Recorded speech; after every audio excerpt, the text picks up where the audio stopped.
Bonjour Romelfin Télé.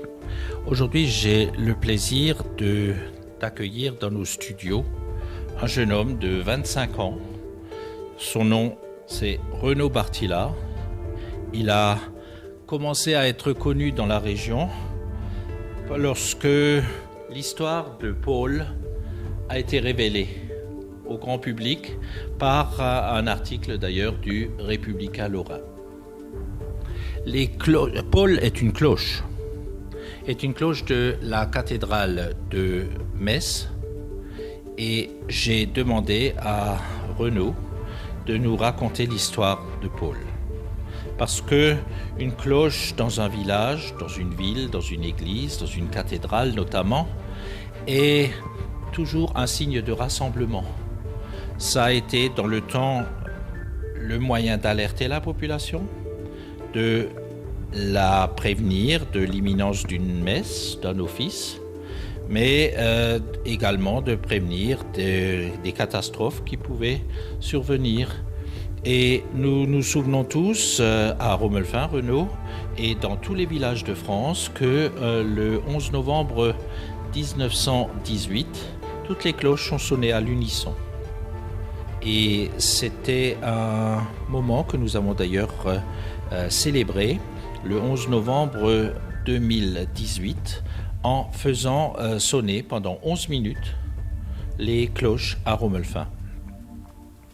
Alors, je vais bien sûr ne pas être trop long dans ma présentation et je vais vous passer le micro, Renaud, et je vais vous céder la parole.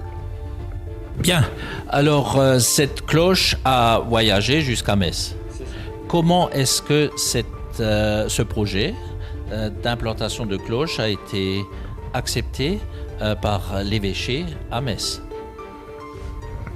Alors, quand j'ai su la possibilité de la mettre à la cathédrale de Metz, j'ai contacté le chapitre cathédrale avec son doyen, et j'ai contacté aussi Monseigneur Laglaise, l'évêque de Metz, pour lui parler de cet éventuel projet de don pour la cathédrale. Ça a été une surprise pour eux, parce que une cloche de 500 kilos d'un jeune homme comme ça, c'est pas tous les jours. Et donc voilà, c'est quelque chose qui a été reçu, et il a fallu du temps, parce que qu'est-ce qu'on va en faire, où on va la mettre, voilà. Quelle était à peu près la durée du délai? Alors ça a duré à peu près un an. Un an, oui. Voilà, jusqu'au jour où ils ont décidé, en voyant le jubilé de la cathédrale arriver, d'en faire la cloche du jubilé des 800 ans de la cathédrale de Metz.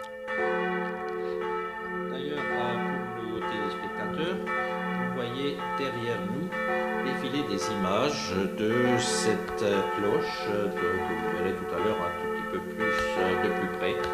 Et y a-t-il des inscriptions sur cette cloche? Alors oui, il y a des inscriptions. Il y a donc son nom, voilà, Paul.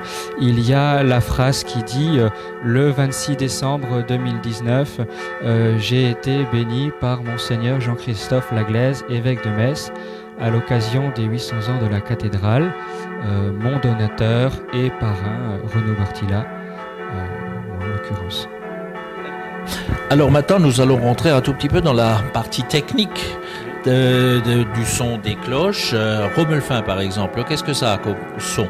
Alors Romelfin, il y a 3 cloches dans la tonalité sol dièse, fa dièse, mi.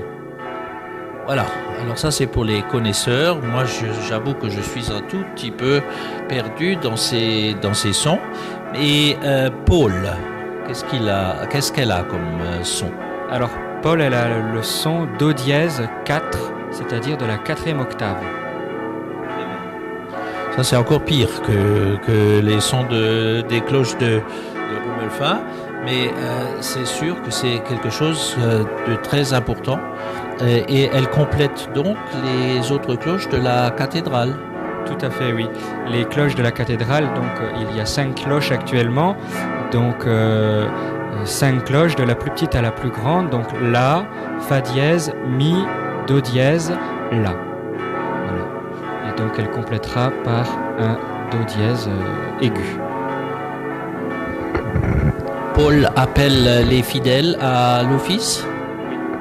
Oui, elle appellera aux différents offices les messes et les différentes célébrations qui auront lieu à la cathédrale de Metz. Oui. Très bien. Donc la cloche Paul a été bénie par Monseigneur Laglaise le 26 décembre à la cathédrale, fête du diocèse, le jour de la Saint-Étienne. Et donc lors de cette célébration, ça se passe au début comme un baptême, puisque l'évêque s'adresse au parrain en demandant le nom de la cloche. Et donc j'ai répondu, cette cloche s'appellera Paul, patron secondaire de la cathédrale et patron principal du chapitre cathédral. Voilà. Et donc, une fois que le nom a été donné, l'évêque dit une prière de bénédiction et ensuite fait l'aspersion. Donc il passe dans la cathédrale, il fait l'aspersion sur les personnes et sur la cloche. Ensuite, il va l'encenser avec l'encensoir, donc il fait tout le tour de la cloche, voilà, et il va déposer l'encensoir sous la cloche pour que l'encens remonte entièrement dans la cloche. Voilà, un signe de dédicace à Dieu, puisque la cloche sert, on l'appelle, des fidèles. Voilà. Et ensuite, une prière de conclusion qui clôture la cérémonie de bénédiction de la cloche. Et ensuite, on la teinte. Elle est teintée 3 fois par l'évêque, le parrain. Oui, c'est-à-dire qu'on prend le battant sous la cloche et on la frappe. Voilà, c'est ça. On la teinte 3 fois contre sa paroi. Donc l'évêque, le parrain, et puis ensuite les différents célébrants présents. Est-ce que Paul est déjà dans le clocher? Non, pas encore. Pour l'instant, elle est exposée dans le côté gauche de la cathédrale, où chaque pèlerin qui se rend à la cathédrale peut la faire teinter encore. Et elle sera montée avant Pâques dans la tour du chapitre, où il y a ces 5 autres sœurs qui l'attendent. Et elle sonnera pour le jour de Pâques. Petite question, est-ce qu'elle s'envole à Rome? Elle s'envolera certainement à Rome avec ses sœurs, oui, et elle reviendra avec la bénédiction du Saint-Père. Voilà, c'était l'interview de Renaud Partila, qui est un jeune homme de 25 ans qui nous a fait le plaisir de nous rejoindre dans les studios de Romulfin Télé et pour nous éclairer, pour vous éclairer, chers téléspectateurs, de l'origine de cette cloche et de nous raconter son histoire.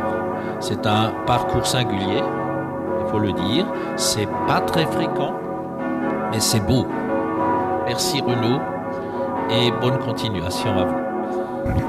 Pour parfaire votre information sur l'art campanaire, donc des cloches, je vais demander encore à Renaud de nous donner l'adresse du site qu'il a créé et qui va défiler en bandeau sous nos images.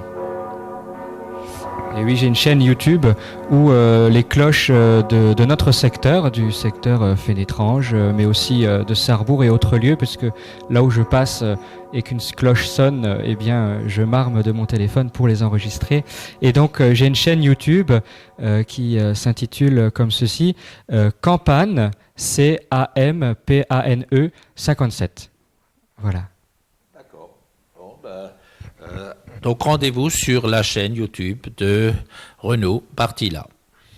Merci et à la prochaine. À bientôt.